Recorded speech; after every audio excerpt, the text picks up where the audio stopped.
inexprimable. C'est ce que nous avons déjà vu en Romains 8 en relation avec les soupirs avec lesquels le Saint-Esprit intercède pour nous et le don inexprimable de Dieu. En 2 Corinthiens 9, verset 15.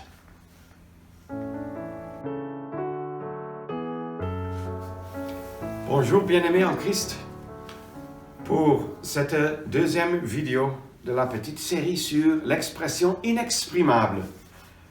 Une expression inexprimable, ça montre déjà combien nous sommes à la limite des possibilités d'imaginer et de relater ce que nous trouvons comme bénédiction et privilège et comme gloire dans la personne de Christ.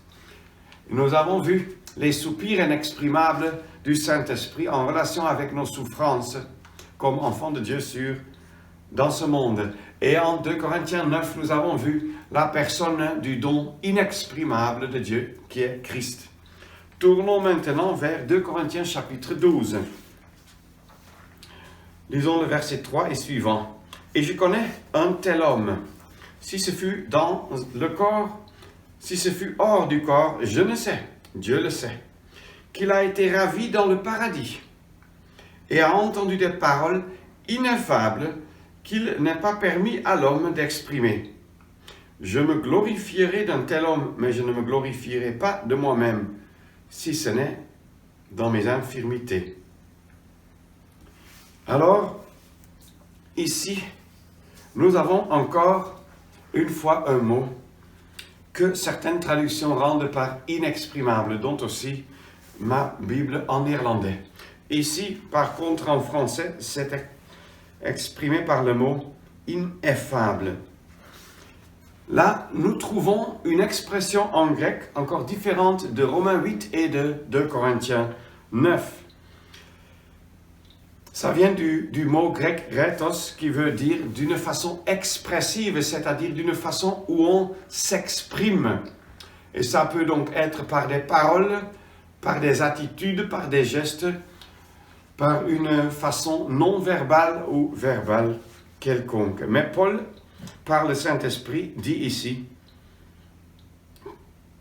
qu'un homme, c'est lui-même, a été ravi dans le paradis et a entendu des choses ineffables ou bien inexprimables qu'il n'est pas permis à l'homme d'exprimer.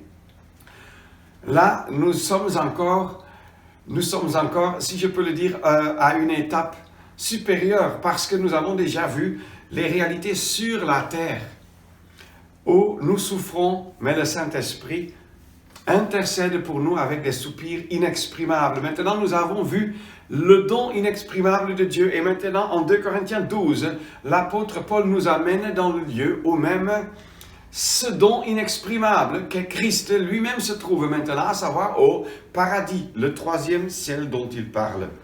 Alors, et ce qu'il a entendu là, c'est des choses ineffables ou aussi inexprimables. Et parce que personne ne pourrait jamais trouver une façon pour relater, pour exprimer,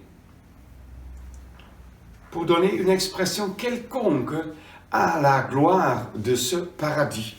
Et non seulement ne pourra-t-on jamais trouver une façon pour exprimer cela, mais ce n'est même pas permis.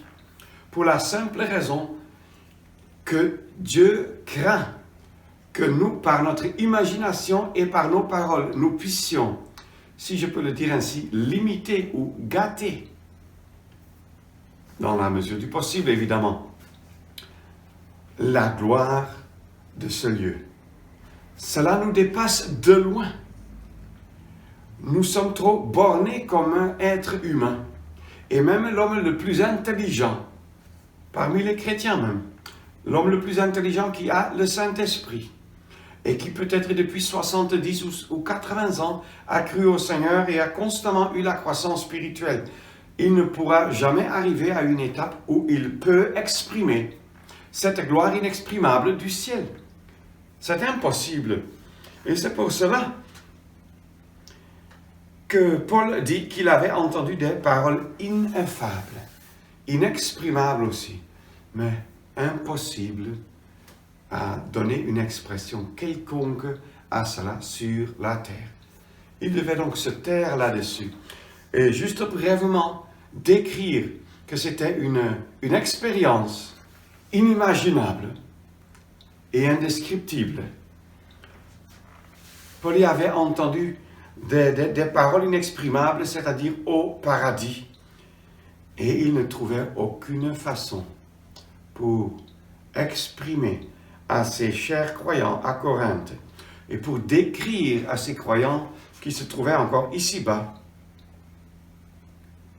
ce qu'il avait entendu. Et en dehors de cela, pour lui-même, sans aucun doute, cela avait été, lorsqu'il était même quelques instants là-bas, des choses qui le dépassaient, lorsqu'il était dans le cadre de cette terre. Et voilà, nous pouvons maintenant penser à tous ceux qui nous ont précédés et seulement nous réjouir de ce que, dans bientôt, nous les rejoindrons et nous serons ensemble avec eux, mais plus au paradis, mais plutôt dans la maison du Père, parce que les enfants de Dieu qui les rachetés, qui se sont endormis, ressusciteront, ce qui veut dire leurs âmes et leurs esprits quitteront le paradis et ils seront comme hommes entiers, ressuscités, esprit, âme et corps, et nous serons changés et ensemble nous irons à la rencontre du Seigneur dans l'air. Après quoi, il nous introduira dans la maison du Père, qui dépasse sans aucun doute encore le paradis, même si les deux pour nous sont indescriptibles, inimaginables même. Ça, c'est une joie de comprendre cela, de réaliser cela, même si c'est inimaginable. Nous rendons grâce au Seigneur pour cette gloire qui viendra bientôt. Et ça nous amène maintenant à 1 Pierre 1. Première épître de Pierre, chapitre 1er, et nous y lisons encore quelque chose. Une bénédiction que nous avons déjà sur la terre, mais qui a sans doute une continuité jusque dans l'éternité. Verset 7 à la fin, Jésus-Christ, 1 Pierre 1, verset 7 à la fin, Jésus-Christ, lequel, quoique vous ne l'ayez pas vu, vous aimez, et croyant en lui, quoique maintenant vous ne le voyez pas, vous vous réjouissez d'une joie ineffable et glorieuse, recevant la fin de votre foi, le salut des âmes. Oui, nous avons cru au Seigneur Jésus-Christ, et de deux, nous l'aimons, n'est-ce pas? Chers frères, chères sœurs, j'espère que nous ne permettons pas à nos âmes, à nos cœurs de refroidir, mais d'avoir toujours cet amour sincère consacré au Seigneur et au Seigneur Jésus seul. Et non seulement cela, mais nous lui faisons aussi confiance, comme nous avons lu, croyant en lui. Ça ne veut pas seulement dire croyant en lui comme sauveur, mais aussi croyant en lui dans les circonstances ici-bas, qui incluent aussi des épreuves. Mais déjà sur cette terre, selon ce que l'apôtre Pierre dit à des Juifs qui étaient pourtant dans des difficultés, dans la dispersion, et des Juifs croyants évidemment, alors il parle de ce que vous vous réjouissez d'une joie ineffable ou bien inexprimable et glorieuse. Là encore, un autre mot est utilisé en grec, qui vient du verbe grec eklalio, qui veut dire.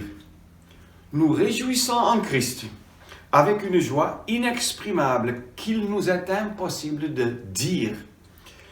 Une joie inexprimable et glorieuse, alors que nous ne le voyons pas encore de nos yeux. Si c'est déjà une bénédiction et un privilège, chers frères et sœurs, sur cette terre de pouvoir nous réjouir en Christ d'une joie ineffable et glorieuse, alors combien plus sera-ce le cas lorsque nous serons dans bientôt au ciel, dans la maison du Père. Peut-être il y en a quelques personnes ici qui regardent cette méditation et qui sont au seuil de l'éternité, qui sont grandement souffrants d'une maladie mortelle. Alors, vous allez le voir d'ici très peu. Comme Le Seigneur Jésus à la croix a dit à ce meurtrier, à ce brigand, « Aujourd'hui tu seras avec moi au paradis. » La gloire du paradis, ce n'est pas le lieu géographique. C'est la personne de Christ avec moi.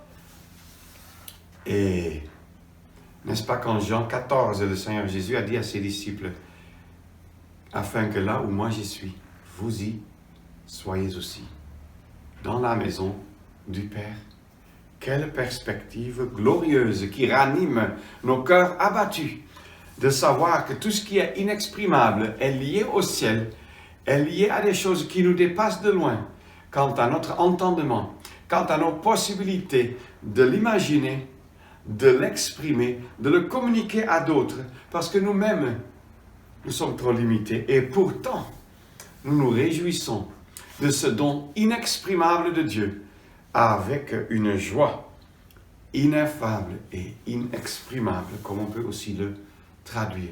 Que le Seigneur nous aide à avoir continuellement cette joie ineffable et glorieuse, cette joie inexprimable qui appartient à la gloire qui vient, mais que nous pouvons déjà avoir sur cette terre, que nous ne perdions jamais cette joie de vue. Non, je peux même dire que nous ne perdions jamais cette personne de vue, ce don inexprimable de Dieu, qu'est notre Sauveur, notre Seigneur, notre Maître, notre Berger.